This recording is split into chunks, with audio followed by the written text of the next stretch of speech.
all down to the final.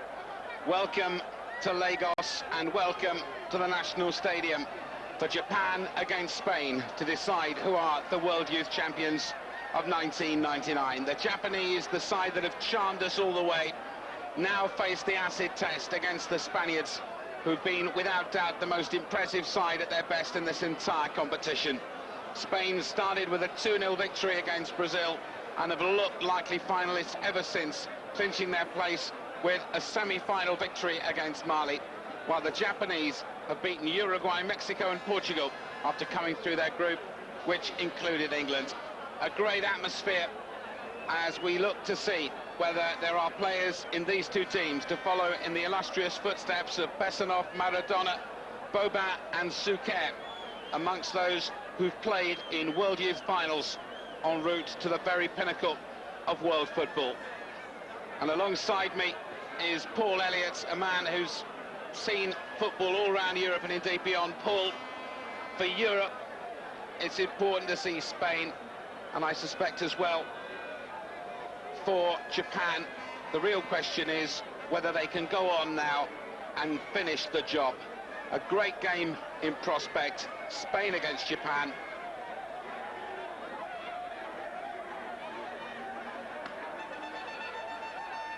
Spain will start as favourites. As far as Japan are concerned, it's a wonderful run. Can they climax it by pulling off a huge shock? Paul Elliott, one to savour. Certainly much so, Mike. Good evening to you, good evening to our viewers. A fascinating game in prospect. The Spanish, highly skilled players, wonderful technicians, and clearly, as you've said, that comprehensive victory against Brazil emphasised the quality, and thereafter they've sustained their progress. I mean, the Japanese, very much unsung heroes and underdogs of the whole tournament, collectively play with a carefree, confident manner, and the coach Truzier's influence has been highly significant. We're underway. The big question too, how will Japan cope without their playmaker-in-chief, Shinji Ono, who is serving a one-match suspension? Japan in blue, Spain in white. At stake, the World Youth Cup to be presented by the President of Nigeria and the President of FIFA, Sepp Blatter. At the end of this match, the clearance for Japan was by Sugimoto, and Spain have a throw. Bermudo gets an early touch, the challenge illegal by Sakai. Bermudo tried to take it quickly, and he was blocked by Ogasawara. And Paul, there's bound to be nerves. They're not as experienced as they are at senior level playing in a final like this. I would guess the first 5 or 10 minutes are going to be crucial. Absolutely, and the Japanese really have to defend with good responsibility, concentrate, and really collectively stay disciplined and organised against a very, very good Spanish side, who I'm sure coming into this game feeling very confident and positive. This is Alan Sabir, preferred to Iker in goal. Header away was by Tashima. And no problems for the Japanese goalkeeper, Yura Minami. But it has to be a huge blow for any country to reach a major final for the first time in its history and have to go in without its playmaker, and Ono has been one of the stars of this competition. Absolutely so. He's been the captain, he's their playmaker. He's a wonderfully gifted player, and when you lose a player of such quality, clearly it's going to have an influence on your side and certainly weaken it, but let's hope they can use that to motivate them. Pablo finds Xavi, and on the overlap is Pablo Coira, and it was Varela who couldn't control. He's the man who scored 2 goals in that semi-final victory against Mali, which got them to this stage. I don't know why, but Spain have been a shining light for Europe, because their record in not only this championship but in recent championships has really been dreadful. But they can avenge all that if they can win here. Gabri. Now for Varela again. He'll operate down the right side. Overlapping was by Cora.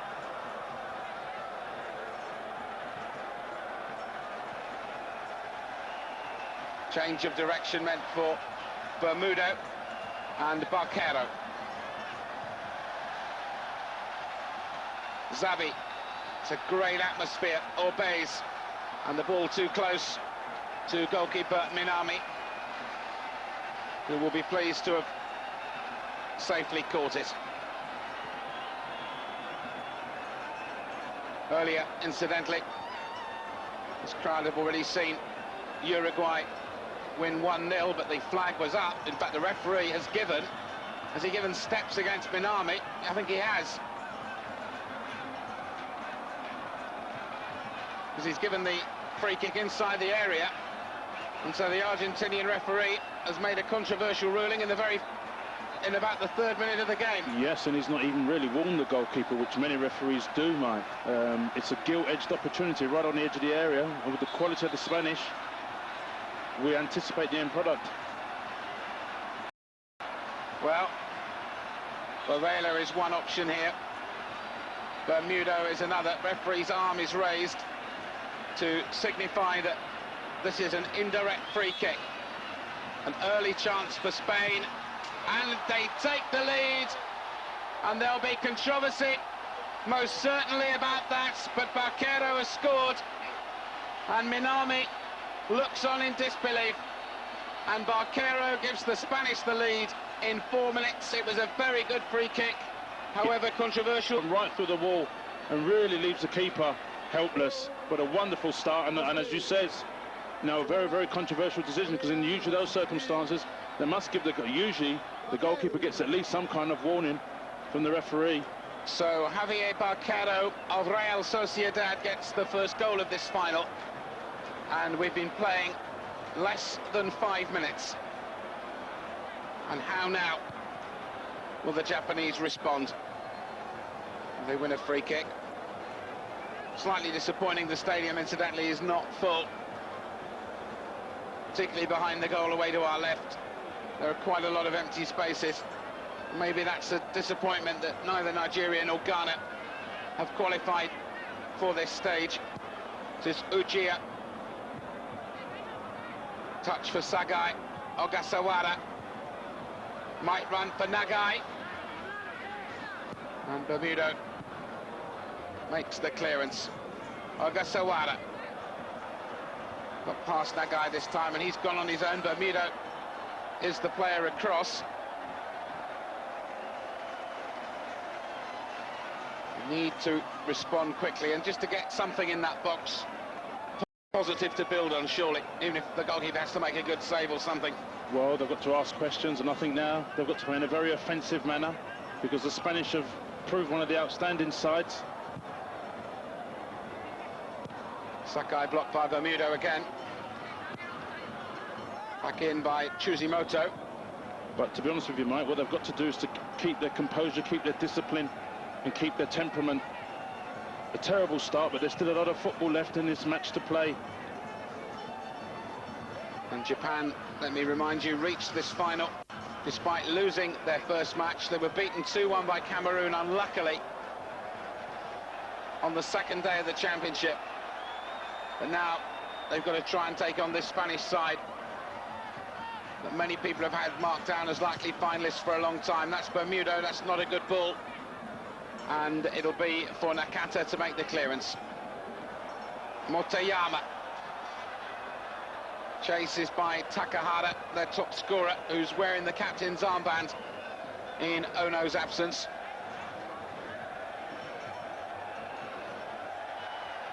Xavi.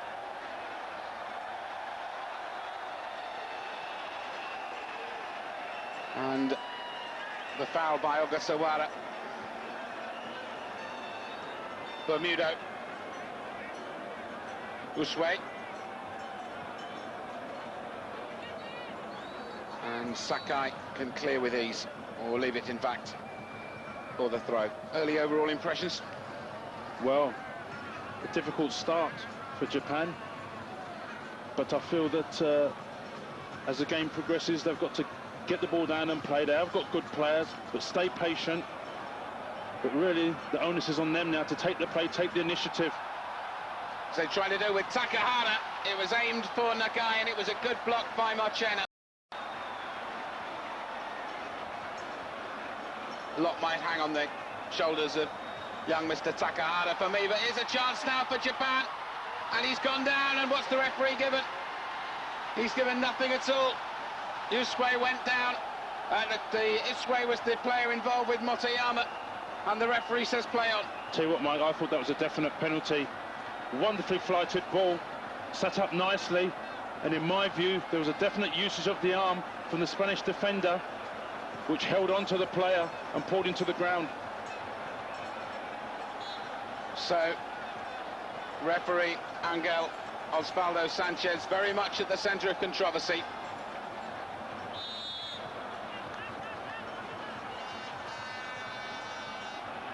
And for my money, Paul, having seen it again, I wouldn't disagree with you. Yes, a woeful error by the referee, I must say, and been the centre of the attention in these opening 9 minutes. And Jusue, for my money, is a lucky man. Yes, and for that, probably should have been off the field. And remember, it was a free kick for steps given against Yula Minami, from which Spain scored their goal. This time it was Pablo Coira going on chase unsuccessfully. Certainly what it has done is it's roused the crowd, and good to see that most of the crowd, many of them are the people of Lagos, have swapped their Nigerian supporters' scarves of earlier in the championship and have adopted either Spain or Japan for this final. Varela, this is Coira for Spain again. Pablo, and now a chance for Gabri, and that's an important block by Nakata. And the effort is a good save this time by Minami, and that'll make him feel a lot better. It was a very well struck shot by Xavi and a very good save. Yes, wonderful shot for an excellent save, but just prior to that, the link-up play with Pablo and Gabri, they're two outstanding players, and their relationship virtually telepathic, and you can certainly see where they've scored a lot of goals in the final third because that quality that they've got, clearly evident. 10 minutes gone in the World Youth Cup final. Spain lead Japan by 1-0. Coira, and he's tried to tee up this time. Gabri. This is Takahata. Two captains together, and Orbez puts it out of play.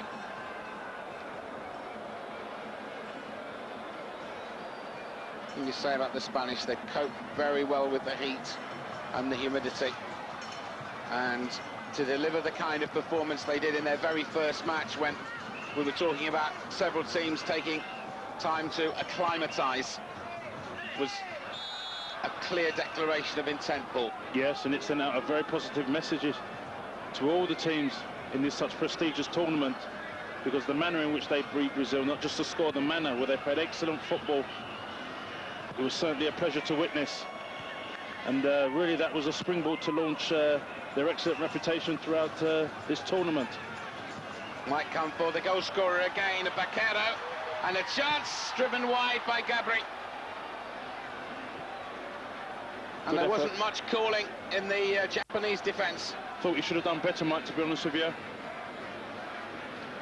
Teed up nicely, and for me, possibly should have been better on his left foot, because clearly predominantly right-sided, but he's got to really hit the target, Gabri, from that. A player of his quality, we've seen earlier on in the tournament some of his goals. His goals that Paul was mentioning were the ones that beat Brazil. Sakai for Japan, now for Motoyama.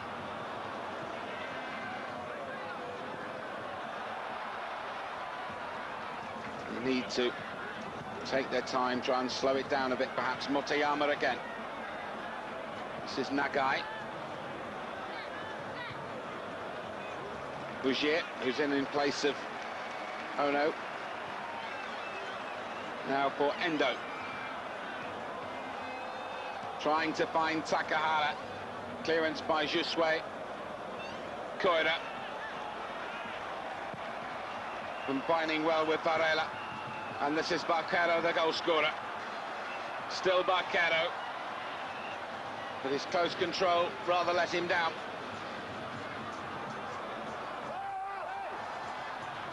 And Nagai trying to do too much. And this is David Bermudo. Xavi. And again the chase. Again the opportunity. Again the goal. Pablo the scorer. And again the through ball of the very highest quality. And Spain looking as though they might run riot here. It's an absolute peach of a ball by Xavi, but what a good finish. By the Spanish. Fourth goal in the championship for González Cunago of Numancia. And Spain lead Japan by 2-0.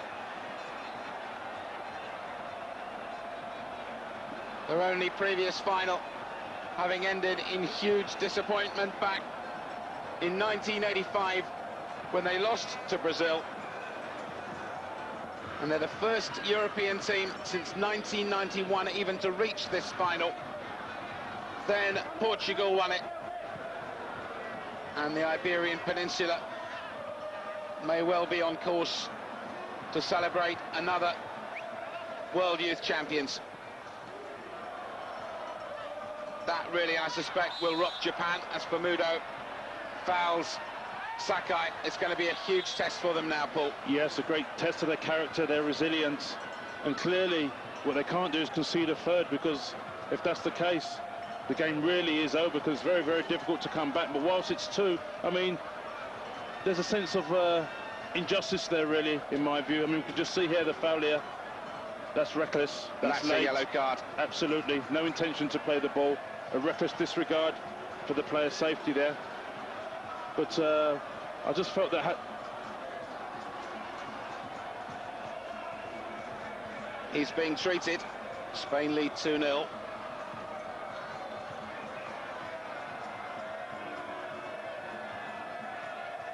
And the man who got the wrong end of it was Sakai. Yes. Unfortunately, he followed through Bermudo, but the point I was making previously, Mike, you just sensed that had they maybe got that penalty, got themselves back in the game, there might have been a different pattern, a different course of the game might have taken place, which might have given the Japanese a bit more confidence. They will look back on the two incidents, won't they? The Absolutely. free kick that led to the first goal, yes, that was given, and the penalty that wasn't, happening within, what, 2 minutes of each other. Absolutely. And it's not really, you know, the Spanish have not really dominated in open play. I think territorially the possession has been basically the same, but what's incredible for me, my ear, here in the stadium is this fast, ferocious pace with such humidity. And fortunately for Japan, Sakai is okay, and there he is challenging Barquero. But the Japanese have won so many hearts out here, but the way they've done it, and this man Troussier is amazing, isn't it? You think about it. Well, you know, he was involved in Burkina Faso in the African Nations Cup, and the very fact he managed to get South Africa to France '98 was a tribute in itself. Yeah, wonderful achievement for a man clearly with the Midas touch. Whoever he coaches, whatever part of the world he goes, he has a huge and significant influence, and that's been clearly evident in what he's done with this Japanese side and the manner in which they've tried to play, and as you rightly said, has won the hearts of all the neutrals here. But his team now have an enormous mountain to climb. Suzimoto for Nakata. Ogasawara. And again, Spain at the moment getting the better of the midfield battle. Koira again combining well with Varela down the right. This is Gabri. Barquero near side has the space. Bermudo's gone outside him, able to put in the cross. Sakai does half the job, but it's only come from Marchena. And they're having to pull more and more men back, Japan. Very, very difficult indeed, because the Spanish now might just working the ball, keeping possession in this heat and this humidity, and making the Japanese work very, very hard for it, and then trying to hit them on the counter-attack with their, should we say, free, fast-flowing football, particularly in lots of movement in the last third. And with players of the quality of Pablo and Gabri, they're very, very difficult players to handle, as they've demonstrated in the games that I've witnessed. The voice of Paul Elliott. The score, Spain 2, Japan 0. This is Koira.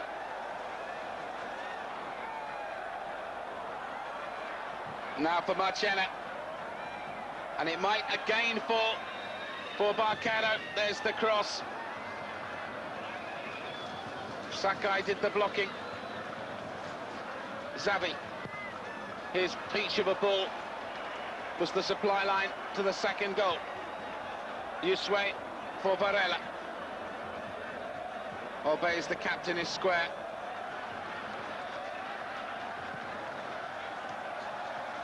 It's around the edge of that area, but this time the flag is up to deny Pablo the opportunity of going forward once more.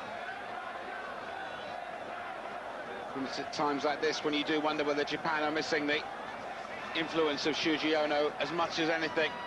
His leadership qualities and his actual ability to G players up. He's the only player throughout this World Championship that actually came here off the back of playing in the World Cup. How much are they missing him now? This is Varela. Well, and that's a corner. Sorry, Mark, clearly a player of his quality. I mean, he's got experience, he's played in a major tournament. He's their captain, their leader, he's got aura about him, he's got a presence, and his ability to inspire and influence his players clearly has been sadly missed in the opening stages of the game. Barcaro will take this corner. Yusue was the target, but he didn't get enough height on it.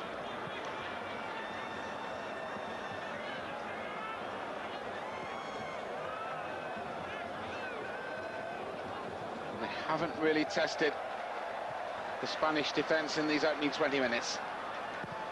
Aranjubia. And once more, under the flag, dear friends, once more. One of the problems, Mike, I found with the Japanese, they're playing very, very deep, and what they really need to do, there's a lot of space between the rear guard, the back four and the midfield players, and that's a lot of space where the Spaniards are operating, and they really need to push all their players another 25, 30 yards up the field, so when the Spanish get the ball at the back, put them under pressure and work at them in their final third, and try and nick the ball and impose themselves on the opposition, because the way it is at the moment, the Spanish are very comfortable in possession, working the ball, changing the play from left to right, playing with a fluency and a confidence about their play, and they really need to work hard to retain possession and then start imposing themselves on the Spanish when they get the ball. David Bermudo, the one player booked in this match so far. This is Gabri. On the charge is Varela. He's come left side to try his luck. And this time, Makai has done enough. But Takahara is at the moment very much a lone furrow up front. So it makes you wonder if they did get some decent ball. You need to be able to support him. Minami's clearance. I mean, what's evident to me, Mike, clearly is the technical divide. Because what the Spanish can do, the difference between the two teams, the Spanish penetrating their passing, but they've got to work harder, particularly in the midfield area. There's 5 in midfield for the Japanese. They've got to work harder and stop them from playing. But they're clearly not doing that because the Spanish are very comfortable on the ball and working it quickly and not getting caught in possession. Xavi, Marchena, Usque, Xavi. Usque again. But it's remarkable. You talk about Spain very much now in pole position to lift this trophy, and compare that with England and Germany, both of whom failed to get past the first phase of these championships. And it does give you an indication as to in and around Europe, the various standards, doesn't it? We'll talk more about that in a moment. This is Motoyama and the block for Gabri once more. Xavi, he's been very busy in midfield in these early stages. Cora and Varela once more down that right side, combining.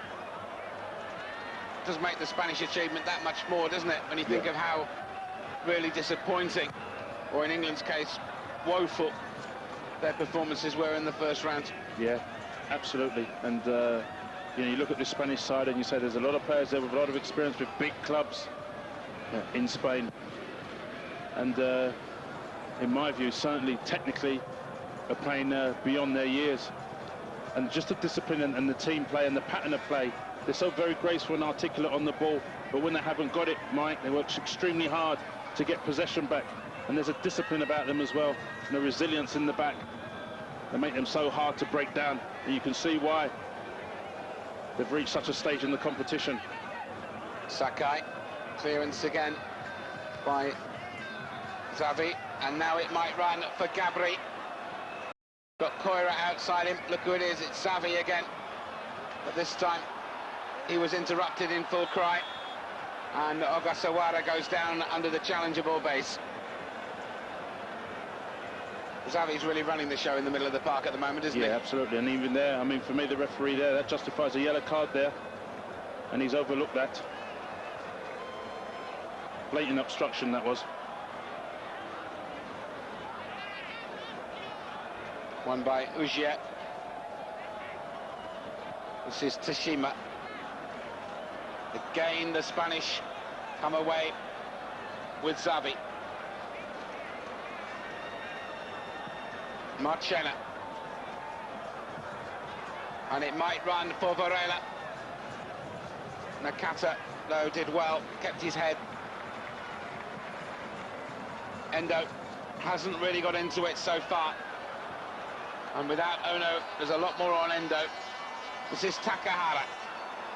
Jusue across the challenge, still Takahara. Still Takahara! And for the first time, it really tested Aranjubia. It didn't quite work. But he ran well onto it.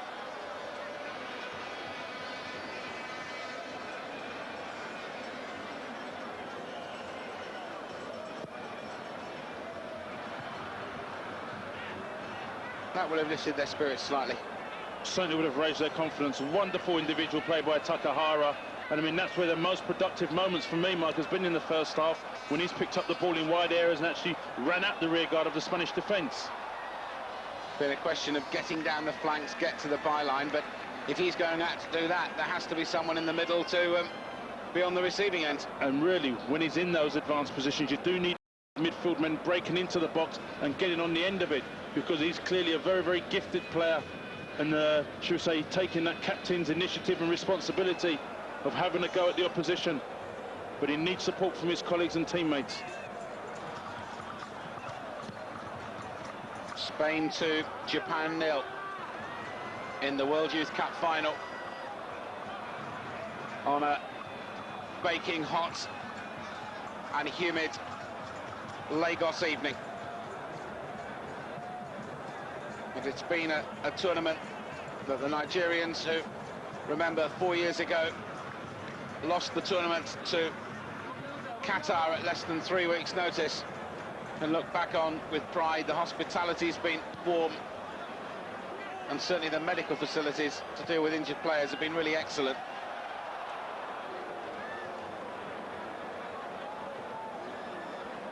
And Aran Shubia comes to claim his battle with I Care for the goalkeeping jersey. He's been one of the big problems that has faced Inaki Saizro, is the Spanish coach. He's gone for the Athletic Bilbao youngster, and he hasn't let him down at all. And that this time is Nakai, but he's long since offside, and the whistle had gone long ago. He's the one Japanese player who doesn't ply his trade in his homeland. He's on the books of Karlsruhe in Germany. But again, although he was slightly offside, that was perhaps the right idea. Absolutely, a bit more direct, wasn't it? It was an accurate ball, 3 yards offside. But what's encouraging is to see that he's playing further advance in support with Takahara. So basically, from a tactical point of view, might they put an extra man forward, so virtually playing like now 4-4-2, because you feel they have to try and get something from this game. Nakai again. Shusway did enough.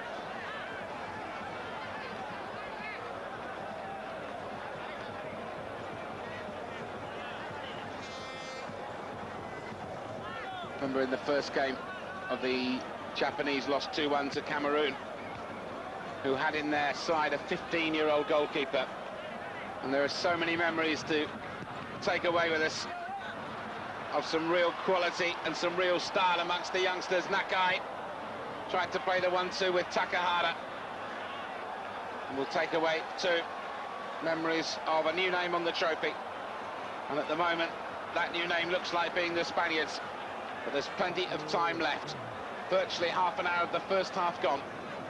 And goals from Barquero and Pablo have put Spain in front.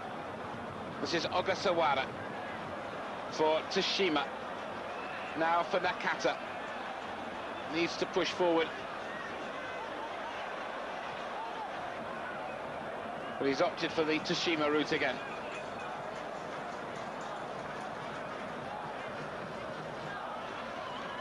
Ogasawara.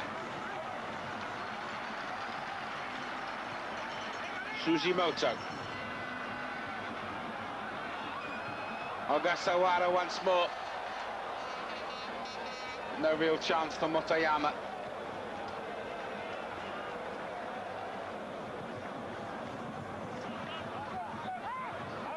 Bermudo. And the chase for Barquero. And the effort, in the end, is well saved by Minami. But Pablo probably cannot believe he got a free header on it. Absolutely. And I thought that ball actually was out of play. A ball over the back of the defence, a run by Barquero down the left-hand side. Looked out of play to me. And also look at the positioning of the assistant official. Absolutely. He was not in line with it. I must be honest with you and say, woeful defending by the Japanese, because there's only one man in the box, that was Pablo, and there was 4 players, defensive players inside the box, and Pablo managed to get a free header. Questions got to be asked about the linesman there, I must be honest, or the referee's assistant, we should say. Barquero with the corner. No problems for Minami, who has, to be fair, made 2 very good saves in this match. Absolutely, he's kept him in the game, because clearly if that would have been a third, could have been another controversial goal, and that certainly would have been the end of the tournament as far as I'm concerned, or this result, as far as the Japanese are concerned.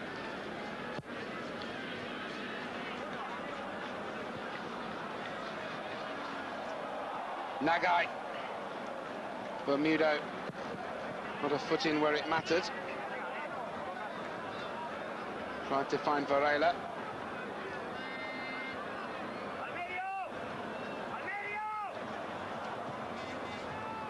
Yusway. And Aranzabia.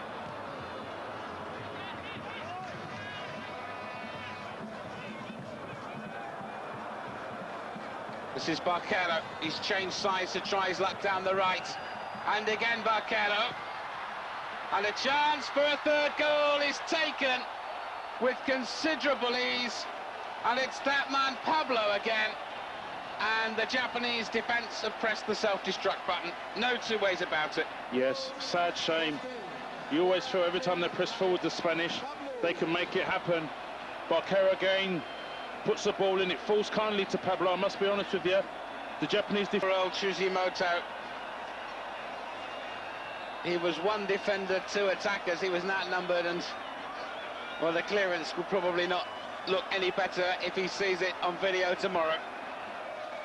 It was an absolute gift, and it is now surely a question of how many for the rampant Spaniards.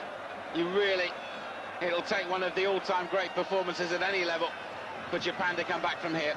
and more so against a team who I both think we mutually agree, Mike, are probably the outstanding team in the tournament, no doubts about that. And I'm sure there's enough professionalism in their camp that they're not going to throw away a 3-goal lead. But clearly, you know, there's got to be questions asked over the first couple of goals. I must be honest with you and say we might have had a different prospect. Indeed, and we'll look back on the officialdom, which overall I have to say in this tournament has been excellent. But now Japan have an awful lot of work to do. What can they do? That's Takahara! And Ujiya it was with the cross, and Takahara put the ball just wide with a very good header.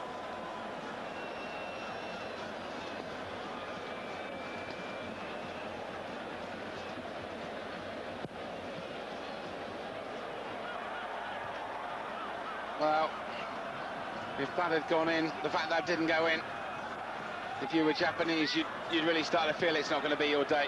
I think so. Once again, they've come out and played. It was productive down the left-hand side, a delightful ball in, and Takahara, a good header in between the defenders and steers it narrowly wide. Very, very unlucky indeed. Maybe if they'd come out with that more positive, adventurous attitude from the kick-off, it might have been a different outcome.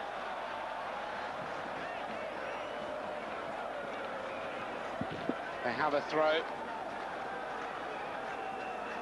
Takahara, he's a centre forward in the old style. He reminds me of, I always think of you in your early days when you played in the team with Mick Harford in it. That's right. He's that sort of a player. He's a big, worth his weight in nuisance value as well. He's an old style English number 9, yes, isn't he? And you know, I'm sure any confrontation with any central defender, they know they're in for a game. He's a big, robust striker who's mobile, has got good feet, good pace, and clearly demonstrated when he gets the right kind of service, he's a potent threat in the air. And never more was that needed by Japan than it is now, as we move into the last 10 minutes of the first half. Ogasawara. Nakata. Again, the patient build-up. They've not sacrificed their principles in any way, the Japanese. They've been hit by 3 goals.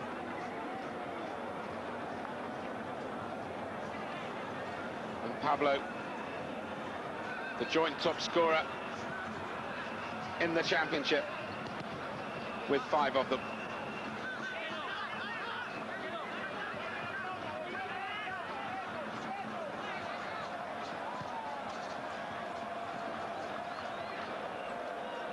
Ujiya. Again, that target, Takahara. The other joint top scorer, by the way, Mahamadou Dissa of Mali. And the free kick given against Pablo for the foul on Sakai. Well, he's finished them well, Paul, but so he should at this level, given the ease of the chances. Absolutely, particularly the second was gilt-edged, wasn't it? And a player of his quality, that's food and drink for him inside the penalty box. Xavi had a marvellous part in this opening. Very busy. This is Marchena. Now Bermudo. Marchena again. And again the ball over the top, causing panic. This time it's Orbez. And Pablo tries to be provider, but he brings down his man, Endo.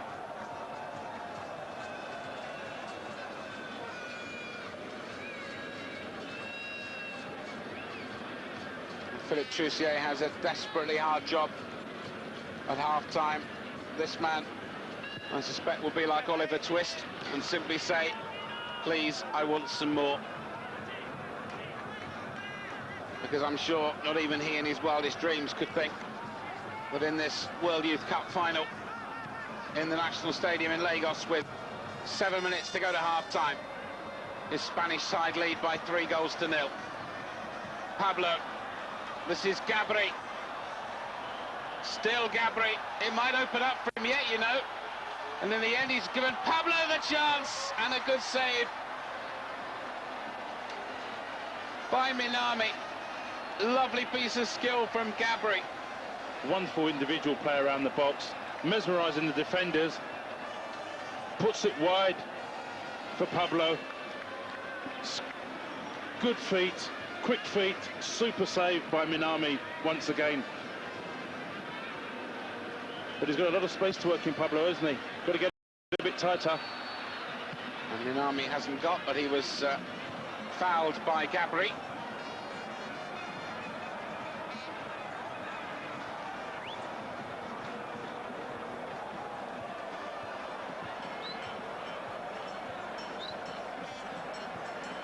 And the Spanish contingent are in full cry.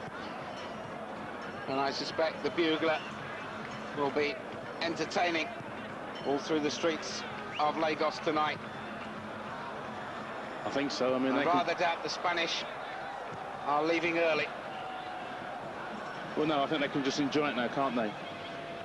Pass the ball in the manner they have, entertaining. But a credit to the Spanish still. They still want to show that same clinical finish because they're not sitting back. They're still getting the ball forward as early as possible and really putting the Japanese rearguard under a lot of pressure, because territorially they've just dominated this first half, not just by the finishing, but their all-round general play and their ability to keep the ball for long periods of time.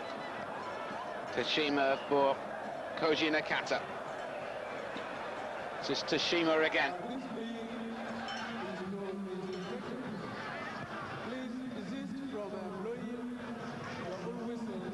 And the announcer is, one thing that's quite right too, is he's actually asking the crowd not to blow whistles. Because more than once I've seen Japanese players look across thinking the ball had stopped and the play had stopped.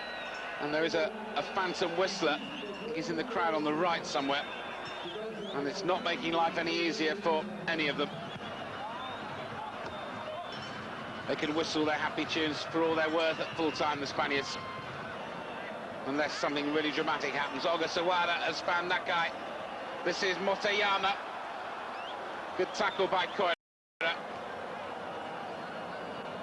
Orbes. And again, the goalkeeper's come a long way. Fortunately for him, the flag was up, and he was a lucky man, because he was committed early. It was Bermudo's ball that didn't quite unlock the door this time. Xavi. Wasn't one of his better ones. It might just open the opportunity here for Ogasawara. That's a poor ball. It was, he had a good opportunity. Takahara actually had pulled out wide to the left and really wanted the ball then, because he's in a 1v1 situation with the Spanish defender. And I think where Japan has been very productive has been down that left-hand side. Would have created a lot of problems.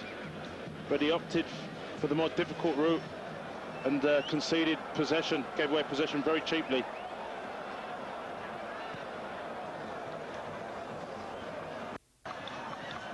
Chuzimoto's jump, Nakata, and another free kick conceded by Masashi Motoyama of Kashima Antlers. And this time it was Xavi who really has impressed. Hernandez Cruz, to be give him his full name, but he's on the books of a certain club called Barcelona, which ever so slightly explains, I suspect, why he and Gabri and also Bermudo have been three of the outstanding players in this Spanish team. This is Bermudo, one of those three. Indeed, in the tournament, they're players of outstanding potential and clearly showing the signs of progressing all the way to top quality. And as you mentioned earlier, Mike, about the, should we say, some of the wonderful names in world football that's graced this tournament in the past. Maybe in a few years' time, we might be talking about a few certain gentlemen we've spoken about this afternoon. This is Motoyama.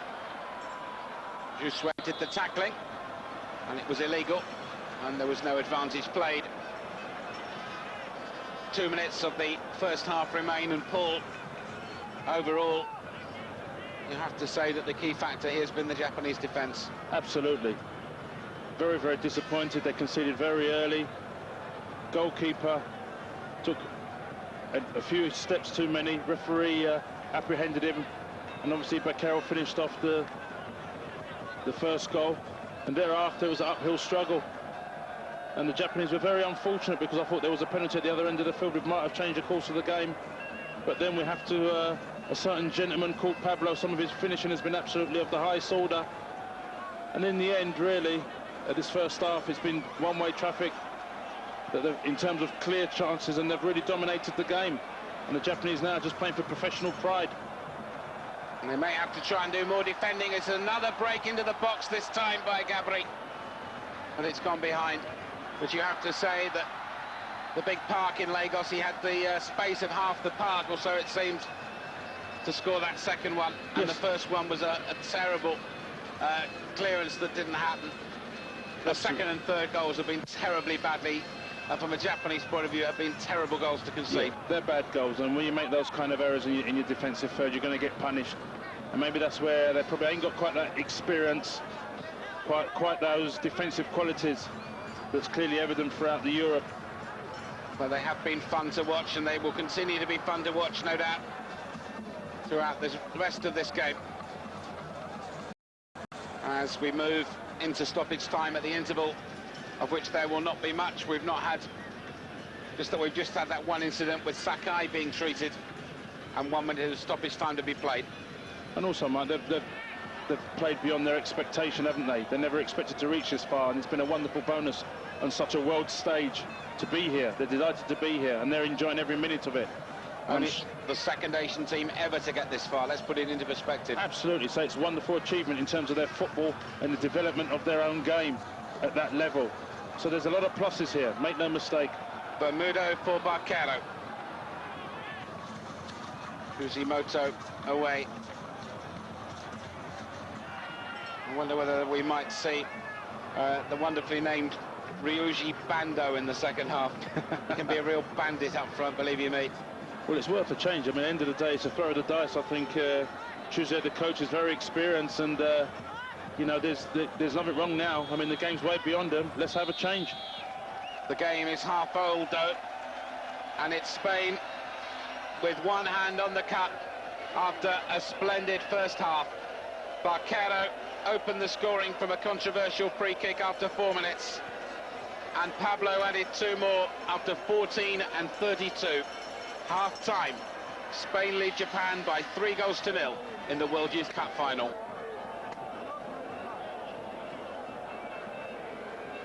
And as they go away for their half-time, it is the Spanish fans that are singing.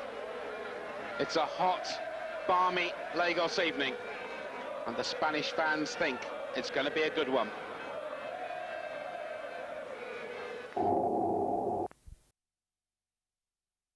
Back to Lagos, and the two teams coming out for the start of the second half of this World Youth Cup final. Spain leading by 3-0, and the Japanese have got to go for it. They've really got no option. They've won a lot of friends here, and they want to leave us with an abiding memory of the quality of their football. Bakero, he's the man who got the first of those goals in 4 minutes. What do you think Trussier will have said to his troops at half-time, Paul Elliott? Well, enjoy it.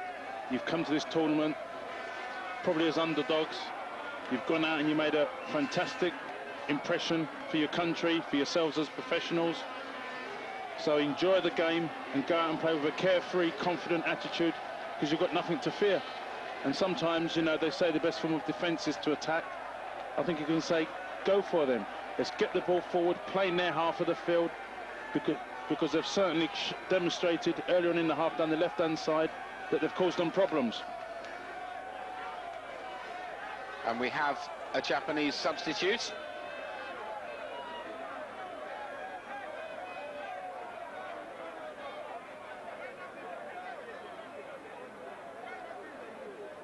So it will be Japan. For Japan,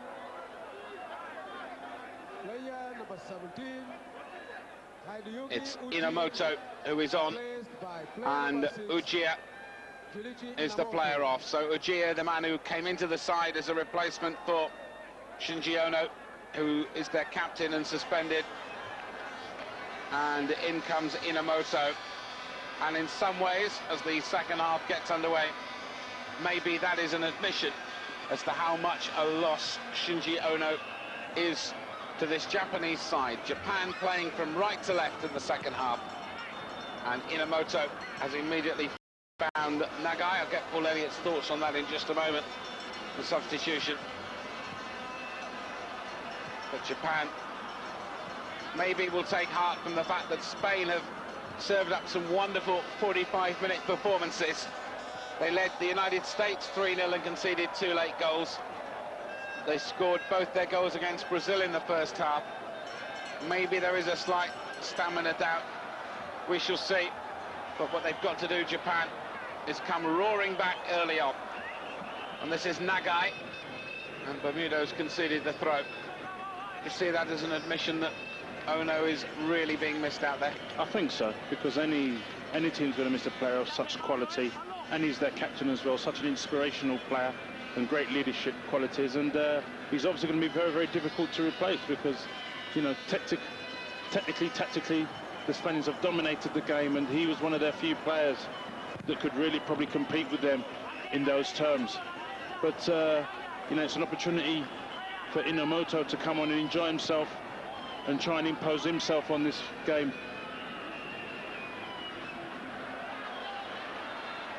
Motoyama. Good block was by Xavi. This is Varela. Xavi again. What a good player he is.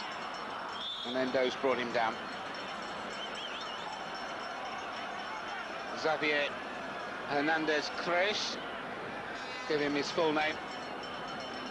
Xavi for short. They couldn't get that lot on a shirt. Well, not in that size anyway.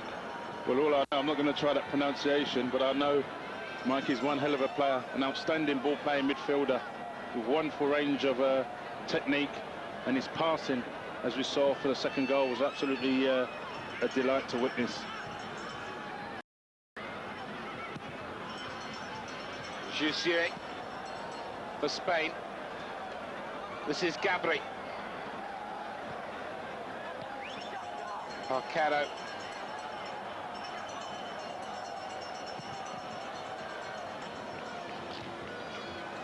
That's deflected. Endo, who was booked for that earlier one. Levels the cards up at 1-1. Bermudo having seen yellow in the first half. And there is that man Xavi again, who will take this corner, and the goalkeeper didn't get. It might fall for Varela. Back in by Coilo. Varela. And high and wide, and not particularly handsome by Parcaro.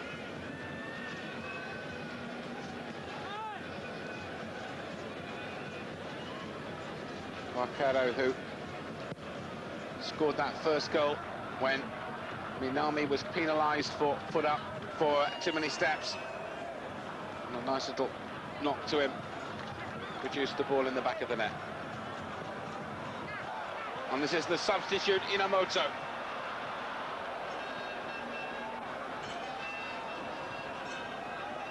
Chase once again for Gabri. And Minami finds Nagai for Japan. 5 minutes of the second half gone. The World Youth Cup final. Philippe Troussier's men 3 down to a first half Spanish onslaught. And that's a foul by Jussier, who collects a card for his trouble for pulling Motoyama down. Yeah, definite foul here. Done well, Montero on the ball. Went past one defender, you can see, tugging the shirt. Referee absolutely spot on. Can be no complaints about that. Jisue, who plays for Atletico Osasuna. And this is Ogasawara. And Takahara almost came in on it. In the end, he left the first one to come into the substitute Inamoto. It wasn't a bad free kick either. Yes, it was whipped in nicely, isn't it? Into the centre of the goal. A lot of pace on it, deflection, but the keeper shows good handling and holds on to it, considering he's been redundant for some time. Fabri has come very deep, and he can enjoy himself. His team lead by 3-0. This is Varela. That's a lovely ball. Might come for Pablo. Love a hat-trick, you know, but instead all he's done is he's served up a treat. And it's 4-0. And this time it's gone to his mate Gabri, who thoroughly deserves it. A super goal, for me probably the best goal. Reverse pass, wonderful feet here, tees it up nicely, ability on the ball, first touch, first class, and an exquisite finish. And really the Japanese now are really in desperate trouble here, and Gabri clearly demonstrating the quality of his finishing, but it was an excellent move, super interplay in and around the box. And all I can say about Gabri is quite simple. In those immortal words, he's from Barcelona. His full name, Gabriel Francisco Garcia de la Torre. I won't argue with that. And I don't think they fit that on any shirt. But it's Gabri, and it's 4-0 Spain. And to their credit, the Spanish, I mean, they could have sat back after that, couldn't they? Rest on their laurels, but they've come out and they're showing a level of professionalism that's been consistent with their ability throughout this tournament and the manner they've approached it.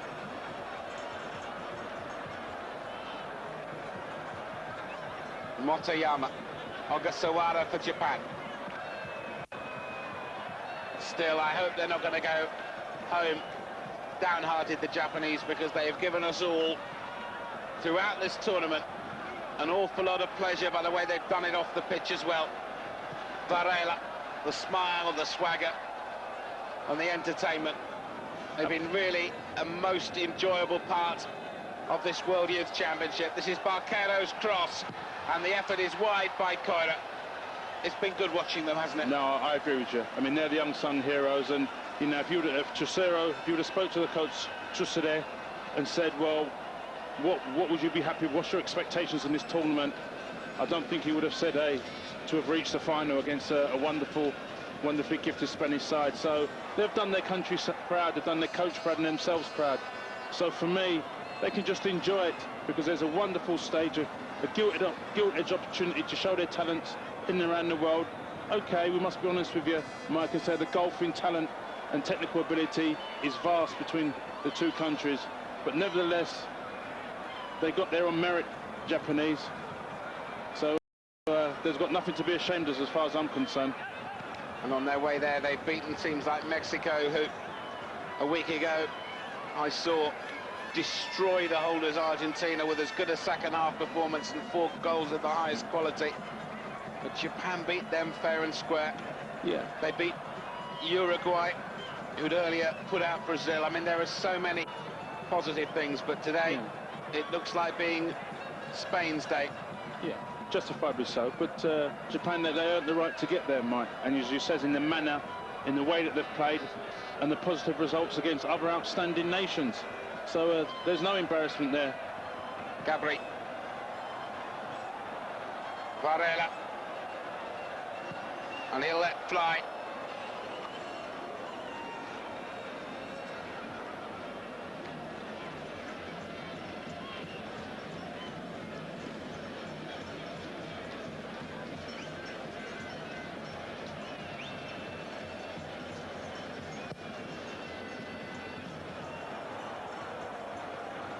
Jisue away. Nakata. Endo looking to find the captain, Takahara. Not to be. And this is David Bermudo for Spain. Barquero. Still Barquero, got past his man, there's the cross. He's unmarked, you know, and it might just be another one. And in the end, Cabri from Varela's pass sees it deflected over. And they were queuing up at the help yourself counter. Yes, they were. And really, Barquero, for me, has been outstanding.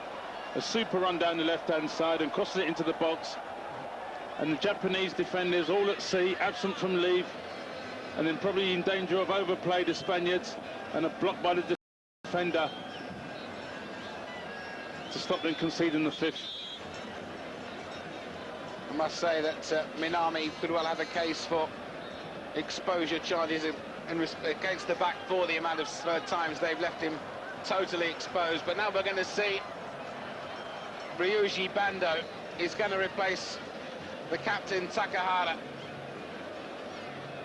For me, he's been the most productive player, actually, Mike. I've enjoyed watching him. And he is the point I was making earlier about him being a really big, brutal, bruising... gutsy lad, isn't he? You know, he gives his all for his country. Love to see him play for somewhere like Wimbledon or one of those teams that like to have him, and see him playing the John Hartson role, or the father used to play with Mick Harford. Absolutely, the old bruiser Mick, because he's got a strong physical presence.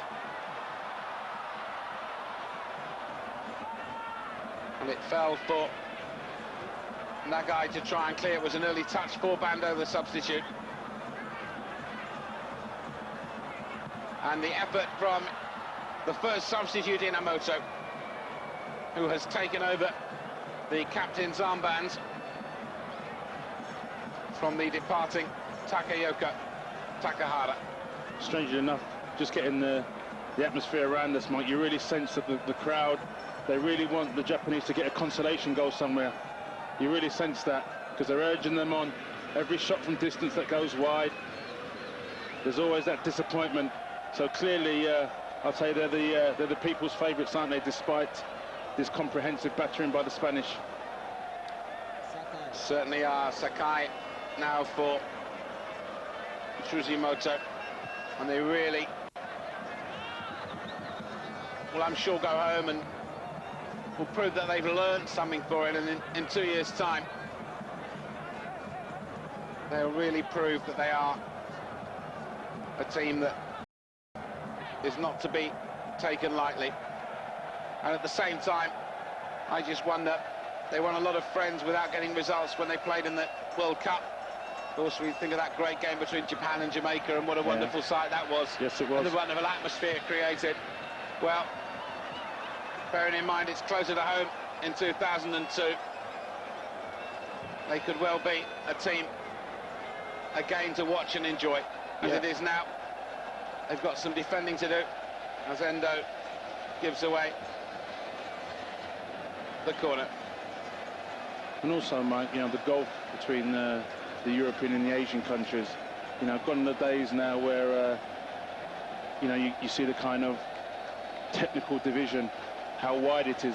It's getting closer and closer, and their progress for me in this tournament clearly demonstrates at that young level, I wouldn't say grassroots, but that's clearly evident to me, because the Japanese generally has held their own in this tournament and made a very, very big impression on myself and many people here in the other footballing nations. So they've earned their respect, and that's been justified by the level of performance.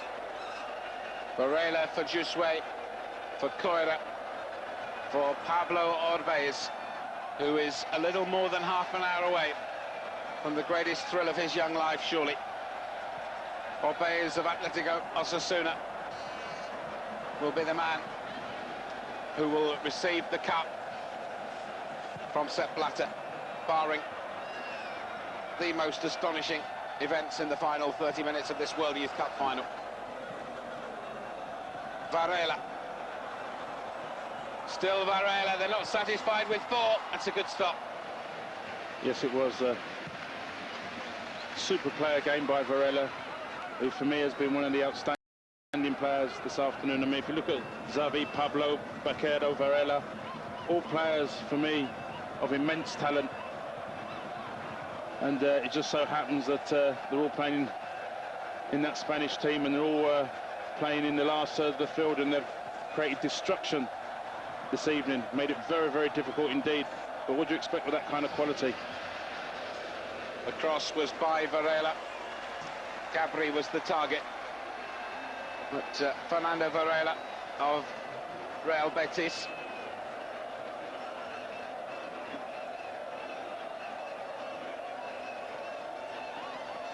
Not able this time to connect. And amongst the Spanish fans, the party has started. In all fairness, Mike, I mean, you know, we were probably critical of the first couple of goals, because I think we were correct in our summarising there, but I think you have to take an overview of the whole game, and really the Spanish have played well, particularly up front. The wide men and Xavi in midfield, and the two front men have been outstanding. Players of genuine quality. So I think overall, you know, they clearly have dominated and demonstrated their ability in no uncertain terms, and probably worthy winners of this World Youth Championship. Sakai is fouled by Gabri, who's got the one goal since half-time. I remember talking to my colleague Billy McNeil, who's been on the Eurosport team alongside us throughout these championships, and he watched the Spain-Brazil game, and he said to me, I wonder how significant that result will turn out to be in the very first game. What you are watching is a fairly conclusive answer to that question. I think so, and with such a good result so earlier on, that sends shockwaves for the whole tournament, because Brazil, with their sort of reputation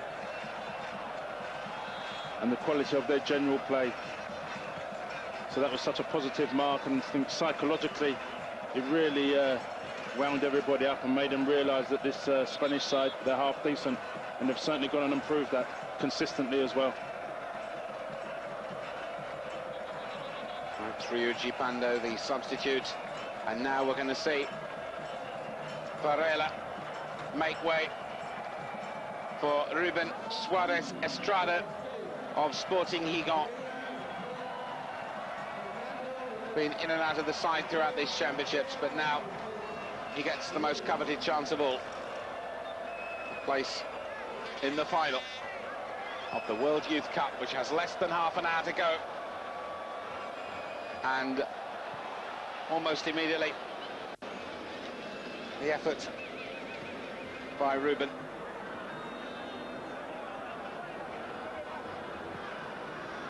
Motoyama for Inamoto, won by Bando, and Motoyama's in again, tried to find Endo. Obeys for Gabri, for Baquero, for Mudo. He's impressed me, the left back. He's looked very, very solid. Yeah. And he and Xavi perhaps won't get the headlines. They'll go to Pablo for his 2 goals for certain. But some of the supply line has been most impressive. Yes, it has. And shrewd observers in football will notice how important they've been and so instrumental, and really the catalyst to the team's attacking performances, because they've provided a lot of stability that sometimes go unnoticed, because we're all guilty of looking in the final third and scoring other goals and a wonderful individual technique and ability. But from a defensive point of view as well, we've seen a tough, resilient back line that's done extremely well. Coira for Spain, for Jusue, for Aranzubia.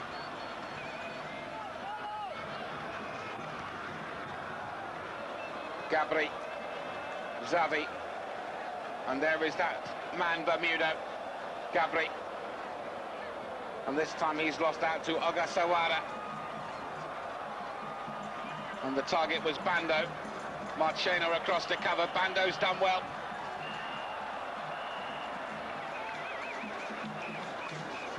Yes, he's a lively crackerjack of a box of tricks is Ryuji Bando. Yes, unassuming, quick, direct, got a low centre of gravity. He's that kind of player. It's very, very difficult to mark because you just touch him and he's a bit lightweight. He goes over, but his effort has been first class in his commitment to the cause. Japan have got 7 in the box for Ogasawara's corner, and the effort is drilled in and it's off the line by Koira. The man that took the effort was Endo, and I think half this crowd wanted that to go in, Paul. Yes, they did. Everybody jumped around us and they thought it was in. A wonderfully worked corner, flipping at the near post, whipped into that classic near post area, and a super effort. And really, Koira gets it off the line, doing his defensive job very, very well indeed on that post. Very, very unlucky this.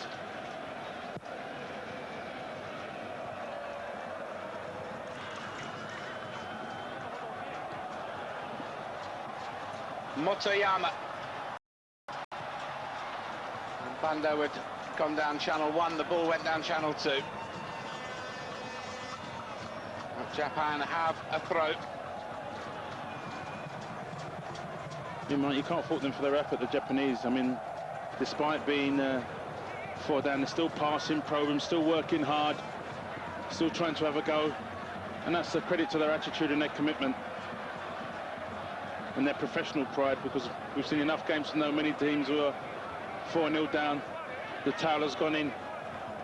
I'm beginning to regard at one stage, if you watch many a game, I keep wondering whether I should have packed the abacus, but to be fair to the Japanese, they've done very well. Koira have kept their heads, and also it's good to see so often when you're 4-0 down, the boots start flying. Absolutely. We saw it horribly with the Argentinians in an early round, and reckless and dangerous. And red cards usually follow. No. But they have not in any way sacrificed their principles, and for that they must take credit.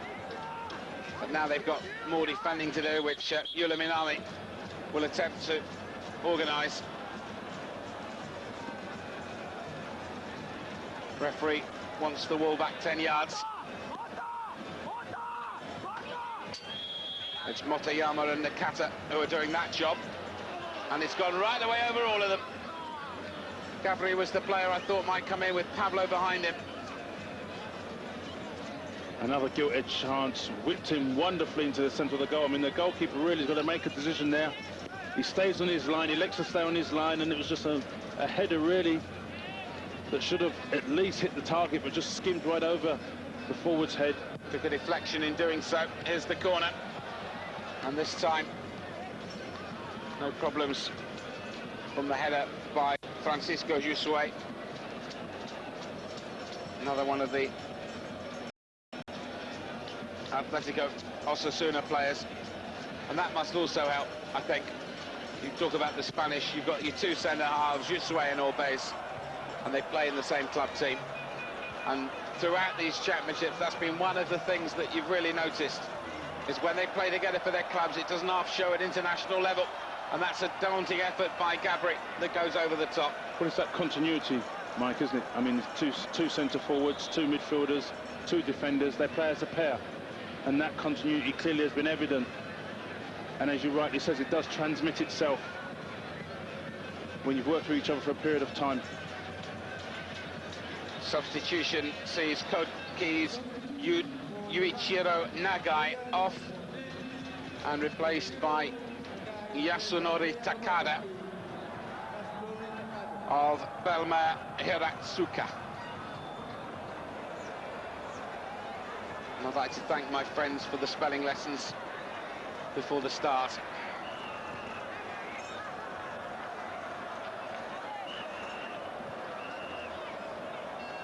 Now, to be fair, everybody's been so welcoming and so friendly to the people involved in these championships that it's been real fun to be involved, and Spain have really proved the class act, and they've now got another chance, Japan, to at least get something by way of a consolation, which will be taken by Sakai. And they've got Takada and Bando forward.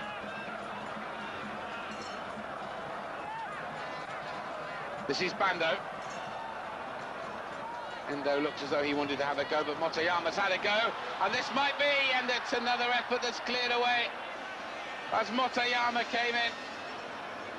And I think it was Puedes who just stuck out a foot. He waited too long almost, I think. If he'd have been better with the first attempt, that was Yusui coming across. Yes, but what about the pass with the outside of the foot? Wonderful pass, outside of the right foot, teed up nicely for Motoyama. And then the defender comes along and does his job in such a resilient fashion. And I must say, the Spanish, they give away nothing at the back, do they? Right throughout the whole side, but their defender's been excellent, and their concentration could have been easier to take your foot off the pedal. But they've been thoroughly diligent, resilient. And Spain make a substitution. Gonzalo Colsa is on, and he's replacing Gabri, who scored the 4th goal. Ouch, I felt that from here. That was Sakai.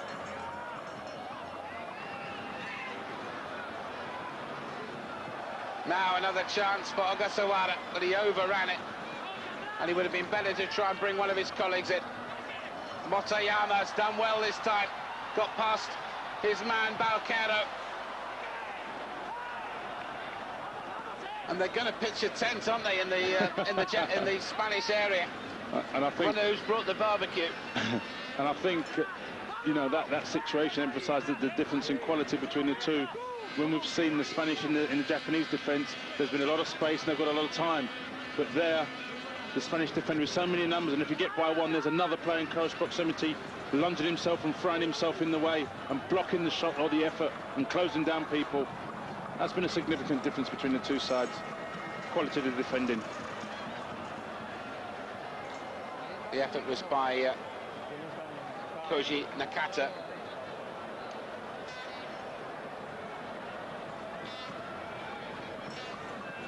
And the Spaniards are under 20 minutes away from being crowned World Youth Champions in the Surulere National Stadium in Lagos. Motoyama, he's had a good spell and he's won a free kick as well. But the challenge by Yusui, tried to take it quickly. Well, if that had been in the English Premiership, Puedes would have gone straight in the book. I think so. But, you know, the referee's been, in fact, he has booked him finally. And rightly so. Yeah. I mean, he got in the way. He wanted to, Motoyama done wonderfully well on the ball, running at the defence. And the referee, rightly so, made the correct inference. Suddenly the Spanish have some defending to do. They've had a good spell, Japan. It's just unfortunate they've played some of their best stuff when the game is totally out of sight. This is Ogasawara. I mean, the thing is, Mike, I mean, we've enjoyed a sustained period of pressure, but really, you know, how many clinical chances have we actually seen for all their territorial possession? But they're still having a go and giving a good account of themselves. Go away, and this is Barquero. And as they push more and more men forward, the obvious chances that maybe the Spanish can produce something at the other end. Bando. Way by Bermuda. Bando again. But this time Marchena will clear. And this is the substitute Colsa. Puedes, Yusui. In all fairness, I mean, you can't doubt their attitude. I mean, how many countries have been 4-0 down and still trying to play in the manner that they're playing, expressing themselves, imposing themselves on the opposition, still trying to do the correct principles, and clearly you can see the coach's influence on the side as well. No, they've been a real credit to their country and themselves. The voice of Paul Elliott. Welcome voice on Eurosport as this World Youth Cup reaches its climax. Shuzimoto. And again. Good ball by Endo for Sakai. Much in the way of support though. Nakata. Motoyama.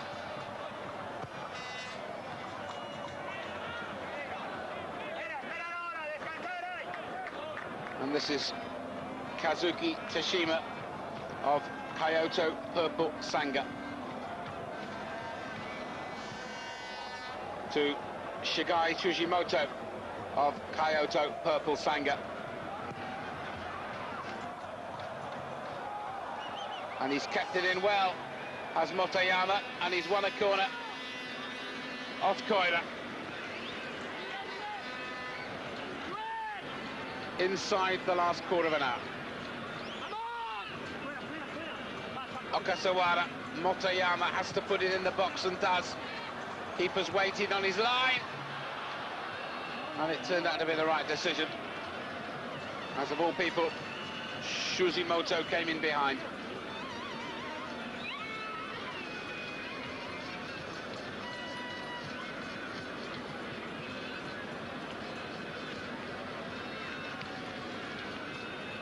A look that says it all. Yeah, a beaten look, a defeatist look, but I'm sure inside there's a lot of pride and a lot of admiration for his players and what they've achieved, because he's taken an overview of the tournament as well. And now with a chance for another from Ruben is well stopped by Yula Minami.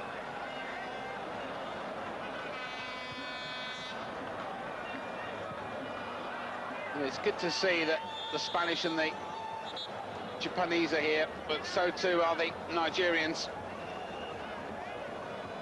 So disappointed by their team's exit. Of course, their coach was sacked after a defeat in the group phase. Yeah. Not something we're used to in finals of major tournaments, but which you cannot doubt whatsoever is their fanaticism. Yeah, absolutely magnificent, Mark, isn't it? And clearly, you know, there's such a great deal of expectation, and unfortunately never lived up to it. Well, there's been a lot of talk about Nigeria and a future World Cup. It won't be in 2006 for all the talking that's gone on during Sepp Blatter's visit over the last couple of weeks as Ruben breaks for Spain, but who knows what the future might bring. We just get the feeling and the vibe suggests that South Africa has the best chance of bringing the World Cup to this continent. Right now, Spain have another chance again with Barquero. And a good block by Tsujimoto.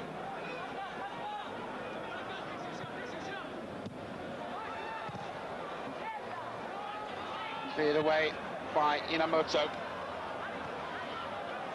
Suddenly, the Japanese, who had that good spell, which they couldn't do anything with, find that Spain have just taken a breather. Obeys again. For Bermudo. Holds it up well, controls it well. And another yellow card. This time for Takada. Bit of frustration there. I mean, the Spanish for the last 3 or 4 minutes, just retaining the possession, working the ball, making the Japanese work extremely hard in such humid conditions. And a bit of frustration there. But they're a formidable outfit, the Spanish, Mike, no doubts about that. Pablo Coira for Francisco Jusue, for his clubmate Pablo Obeys. For Carlos Marchena. Ruben is the player that they want. This is Ruben now. And he's trying to tee up Xavi, who I think deserves a goal the way he's played in this match. And it might run for Ruben.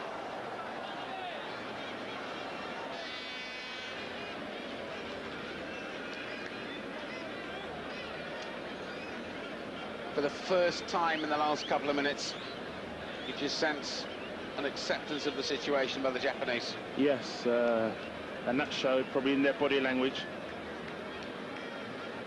Barquero is to be replaced by David Aganzo of Real Madrid, but Jose Javier Barquero scored that first goal with a splendid free kick, and the youngster from Real Sociedad, who will be 20 years of age on Tuesday, is replaced by David Aganzo. who has his chance now from Real Madrid And I must to say, make a contribution. And I must say, Mike, Barquero, what an outstanding player. He's imposed himself in this game and indeed on the tournament. A player of high technical ability. He runs at people. He can go either side. Wonderful balance, and as we've seen, a trusty and clinical left foot. First action by the substitute at Ganzo was to give away that free kick. And this is Ruben now for Marchena.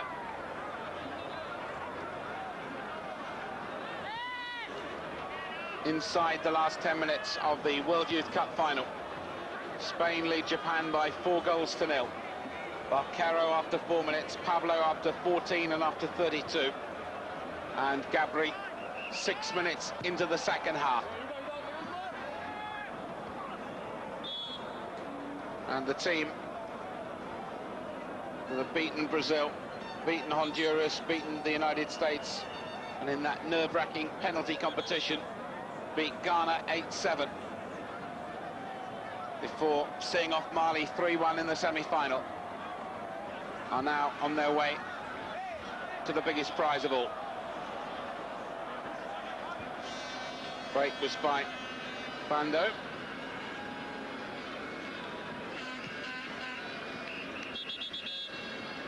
Well, Mike, any team that remains unbeaten certainly deserves to win it, don't they? And the manner and the fashion in which they've won it has been truly spectacular. Well, I watched Japan's first game against Cameroon, and they were super to watch, but were only 1-0 up after 70 minutes, and then conceded 2 late goals to Cameroon, and we thought they didn't deserve that result. Little were we to know that they would improve with each game, really. They beat the United States, they beat England, then they beat Portugal, then they beat Mexico, then they beat Uruguay. But that night, Shunji Ono collected his second yellow card out of the final. And that may well have been the moment, but the odds were very much stacked in Spain's favour. Only the second Asian team ever to reach this final. And from that moment, when Barquero scored after 4 minutes, have been facing an uphill battle. Absolutely, but you still feel the way they've performed thereafter, the Spanish, Mike. I mean, Shinji's such an influential player, but you still, I get this sort of funny feeling with their quality in the last third of the field and their excellent defensive play, and Xavi in midfield. You know, you're going to need a lot more than Shinji, to be quite honest with you, to impose themselves and really attempt to hurt the Spanish. It has been a ruthless performance, hasn't it? I think that's probably the word. Absolutely.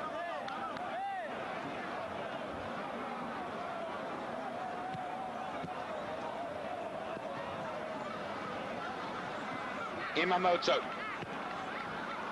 They will go on looking for this consolation until Angel Osvaldo Sanchez blows the final whistle.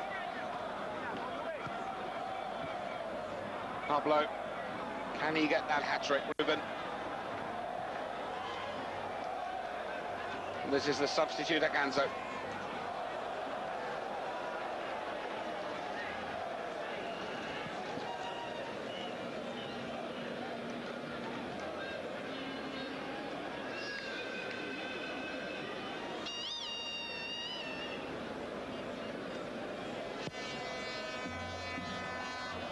And full marks to the Spanish coach as well, because he had his men tuned up right when it really mattered. This is Ruben.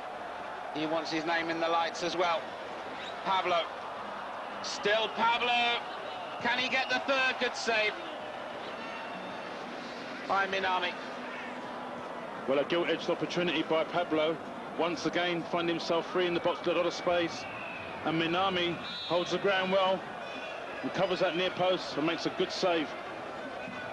You may think when you see 4 goals, the goalkeeper's had a nightmare, but to be fair, he's made a couple of really excellent saves in this match as well. Controversy when Japan weren't awarded an early penalty, but Minami's done what he had to keep the score down, or I can't say a cricket score because I'm hearing that it's been so wet in Britain that there's been no cricket since about 1970, but it could have been of cricket score proportions. No doubts about that. And I think, if I'll be honest with you, Mike, his defence has let him down a little bit. You know, their marking and their discipline has really not been as good as it should have been against such a good Spanish side. Nakata lost it. Orbey's won it. This is David Bermudo. So the substitute, Gonzalo Colsa. Knew I'd get it right eventually.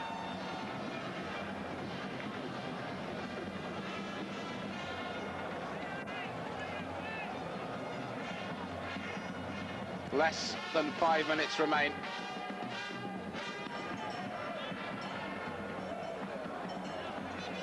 And then the party for the Spanish and their supporters can begin.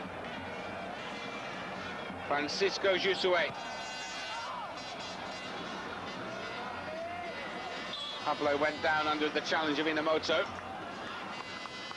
which was illegal. If you had to pick the best player that you've seen, it's not easy, is it? No, well, there's some outstanding ones on parade today, wasn't there? Pablo, his goals, Varela, Xavi, Baquero, I think, is outstanding as well. And also Bermudo, the defender, the left-back. Who is in possession now. A lot of outstanding performances, isn't there? And I think that says it all, doesn't it, Paul? It's been a very good team performance. And there's the block by Carlos Marchena. Colsa. And there's something of pride as well in winning a final handsomely and having kept a clean sheet. Let's be fair. Right. And that's a... And you as a former defender, all right, you wanted to win the match, but there was a pride in ensuring that the opposition didn't get through. Yeah, and that would have pleased, well, assuming the result stays the same, that will please.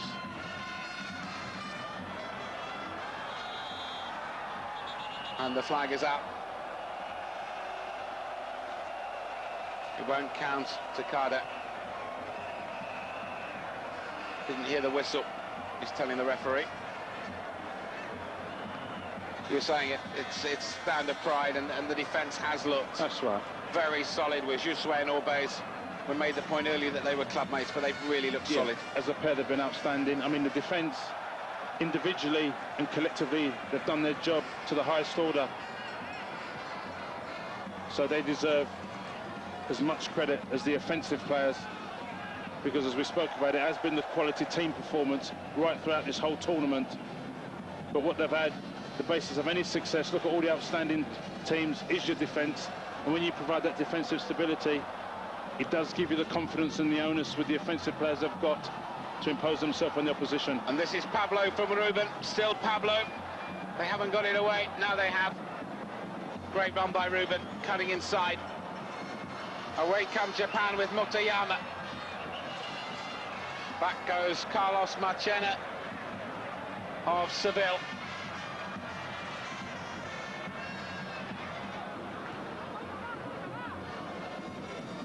Koira made that one vital second-half clearance, and the keeper has punched well, although, in fact, he was offside, and Inami's gone down. Made sure that Pablo didn't get his hat-trick. I think it was a follow-through of Pablo. He just landed awkwardly, as much as anything. Didn't get his undercarriage down. Don't think. Let's have another look at it. Wonderful ball in. And he's landed, I think it might be his shoulder there, mightn't it? Or his, well, it doesn't appear to be. It's sad if he had to leave the field right at the end. And that's what they call in the trade la replica. It's wonderful to see around us, isn't it, really? Because I don't know whether their exuberance, their passion, their enjoyment is clearly evident, isn't it, Mike? Yes. Never seen so many trumpets, you know, in one field. It's as if it was certainly their own amazing, isn't it? It's just a case of there must be a shop down in the city that sells them cheap, because they're a very expensive commodity around Britain. But the noise that they produce, and the beat of the drums, make sure that there is a musical interlude. And I think he's okay, Ninami. Well, he's fit to continue. We're inside the last minute. And they can simply tie the Spanish ribbons on the cup now. The Spanish eyes will be glued on that trophy, that is for certain. And it'll be the happiest day in the lives of all this squad and a whole host of people as well. Back home, the last European team to reach the final, Portugal, in 1991 won it. And the Spanish harem will be in tune in the streets of Lagos tonight as we move into added time. Ruben, now a chance for Aganzo, but he is offside. They've thoroughly deserved it, Paul, and full credit to Spain for not only winning this, but winning it in considerable style. Yes, my congratulations to Spain, commiserations to the Japanese, of course, but it's the manner in which the Spanish have done it has been highly satisfying. Very solid, very professional, ruthless, resilient. Improvisation in midfield, clinical finishing up front, and a team shape and discipline that's made them worthy winners, in my opinion. And that's clearly not just been demonstrated, Mike, in this superb final, but throughout the whole tournament. And totally justified by the way they've comprehensively beaten a Japanese side that's won many admirers, including myself, many friends, the neutrals' favourite. And I feel they'll go home all heroes. Make no mistake about that. Look at the watch by the Argentinian referee. And the flag once more denies Takada.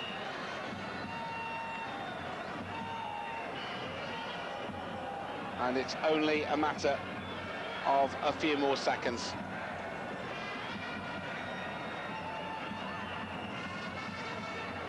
It's not pain for Spain. Those players are ready to celebrate a famous victory. And this Lagos crowd been very sporting throughout the competition, are ready to celebrate and applaud. Worthy winners to follow in the traditions of teams that have had some great names in them. This is Ruben. It's their time for one more right at the end. Pablo would love it for his hat-trick. This is Colsa. And he might do it as well. The flag has denied Aganzo at the end. Was saying the winners, you look through the roll of honour since this tournament was first staged in Tunisia back in 1977.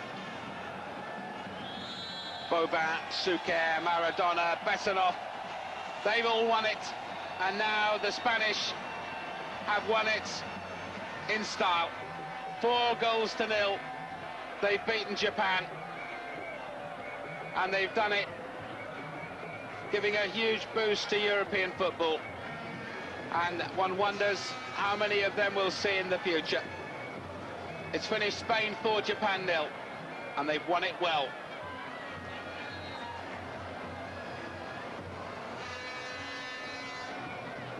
Pablo taking it to 5 goals in the championship.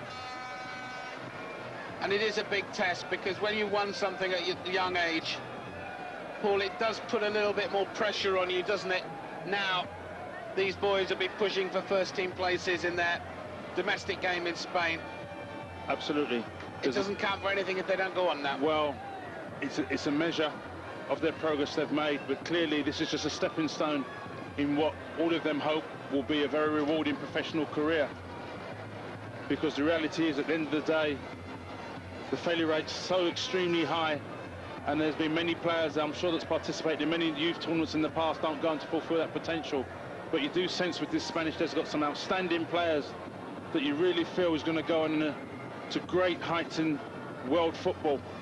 And clearly, they'll look back on their time here with great affection.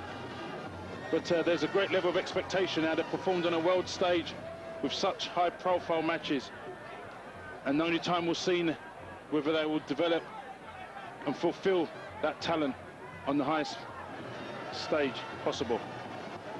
Viva España. I think they'll get their mandolins out tonight as well, you know. I think it's going to be quite a musical night in uptown Lagos.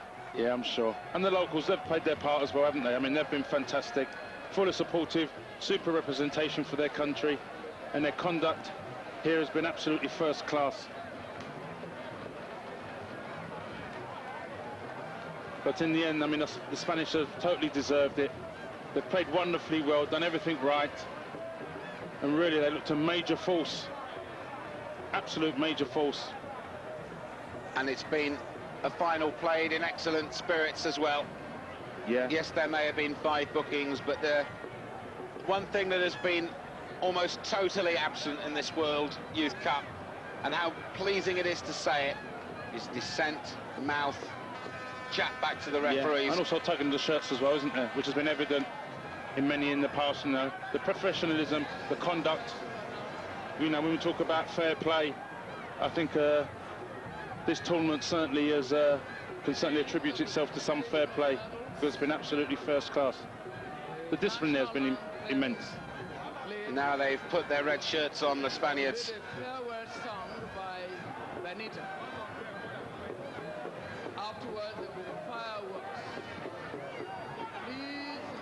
There will be a closing ceremony and fireworks will follow at the end of this closing ceremony. Been plenty of fireworks on the pitch over the last 3 weeks, and they take a well-deserved bow, and they go back to the Orient with their heads held high. And I somehow doubt that we have seen the last of the Japanese. I don't think so. They've made their country proud. They've been a credit to themselves, the way they've conducted themselves professionally. And I'm sure Chuzier devastated inside, but I'm sure in his heart he's a very, very proud man, because he's the man with the Midas touch, and he's made a great influence on this Japanese side, and that's been demonstrated in the way that they've played. And this is just, I think, the beginning, because the depth is clearly, the gulf between the Asian and the Europeans is clearly closing. So we're going to see the bronze medals presented first to the Mali side for their 1-0 victory earlier against Uruguay. And the FIFA president, Sepp Blatter, and his colleagues who've worked so hard over the last 3 weeks. Sepp Blatter's been at many games. He was in Kaduna the night the lights went out when Mexico paid the Republic. But rumour he put the Tempe in the slot, of course, without foundation. And the Mali team receive their bronze medals first.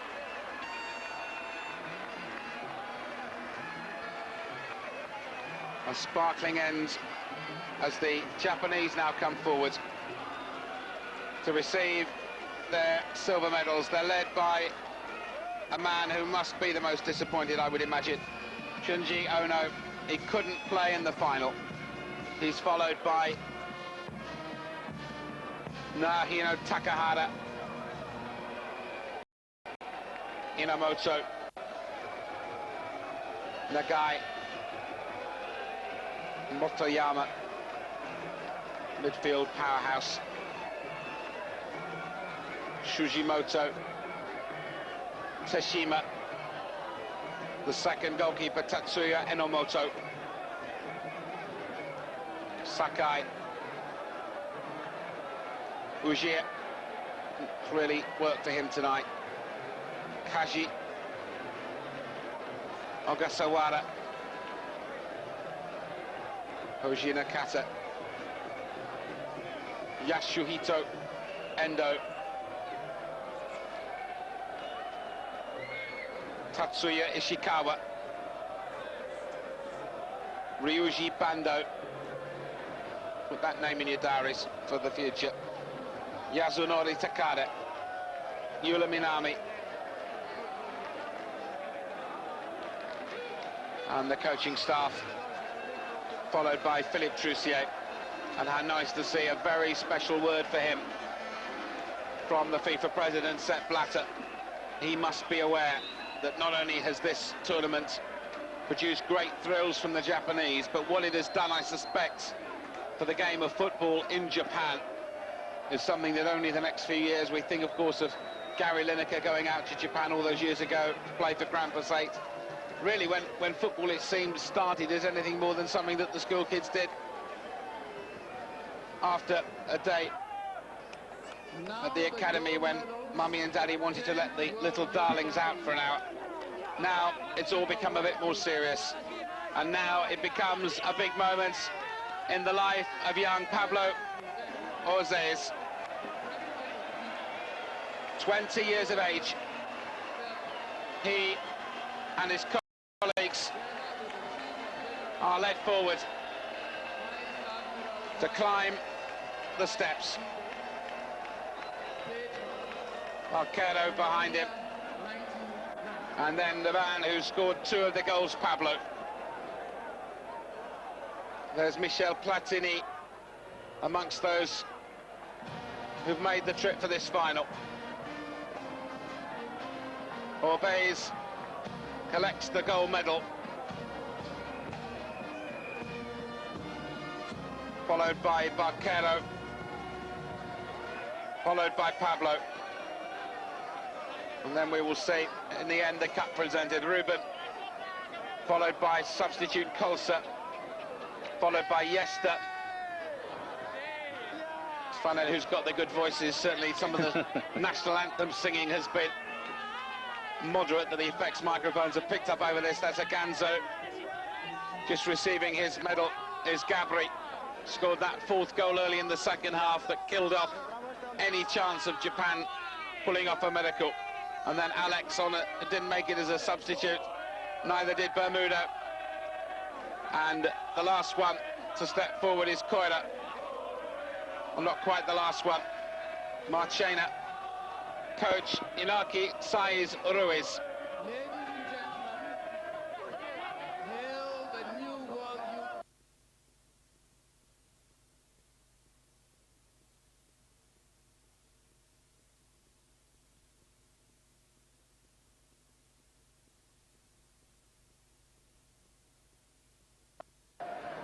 They're the world champions,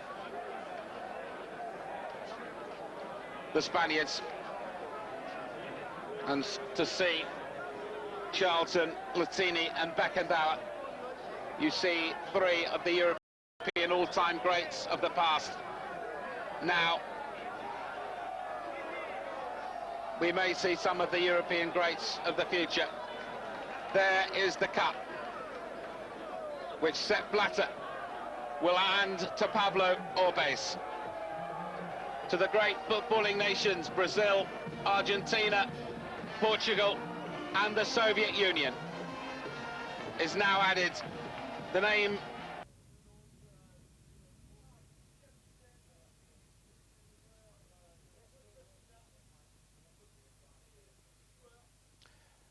final word, Paul Elliott.